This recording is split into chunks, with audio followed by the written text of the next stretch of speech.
ప్రభునందు ప్రియమైన సహోదరి సహోదరులారా, మన ప్రభు అయిన యేసుక్రీస్తు నామములో మీకు మీ కుటుంబానికి శుభములు ఆశీర్వాదాలు కలుగును గాక. బాగున్నారా? ప్రతిరోజు మేము మీ కొరకు ప్రత్యేకంగా ప్రార్థన చేస్తూ ఉన్నాము. ప్రతి ఉదయకాల సమయంలో మేము ప్రార్థన చేసి ప్రభు దగ్గర వాగ్దానాన్ని కనిపెట్టి ఆ వాగ్దానాన్ని మేము మీకు తెలియజేస్తూ ఉన్నాం. మేము చెప్పే వాగ్దానాన్ని, దేవుడిచ్చినటువంటి వాగ్దానాన్ని తప్పనిసరిగా మీరు నమ్మండి. ప్రతిరోజు మీ జీవితంలో గొప్ప ఆశీర్వాదాలు, దీవెనలు, ఆశ్చర్య కార్యాలు మీరే చూస్తారు.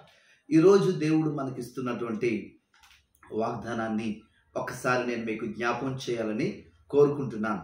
పరిశుద్ధ గ్రంథంలో నుండి 2వ దినవృత్తాంతాల గ్రంథము 15వ అధ్యాయము 7వ వచనంలో దేవుడు ఇలాగున సెలవిస్తూ ఉన్నాడు. దేవుడు ఏమని చెప్తున్నాడంటే, మీరు బలహీనులు కాక ధైర్యము వహించుడి, మీ కార్యము సఫలమగును.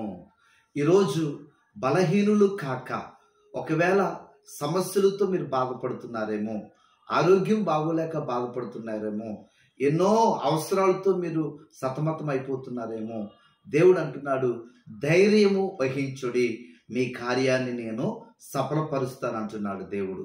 దేవుని సన్నిధిలో ఈ ఉదయకాల సమయంలో దేవుడిచ్చినటువంటి వాగ్దానాన్ని మీరు నమ్మండి.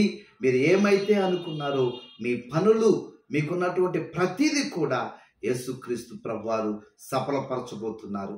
యేసయ్య నెరవేర్చబోతున్నారు.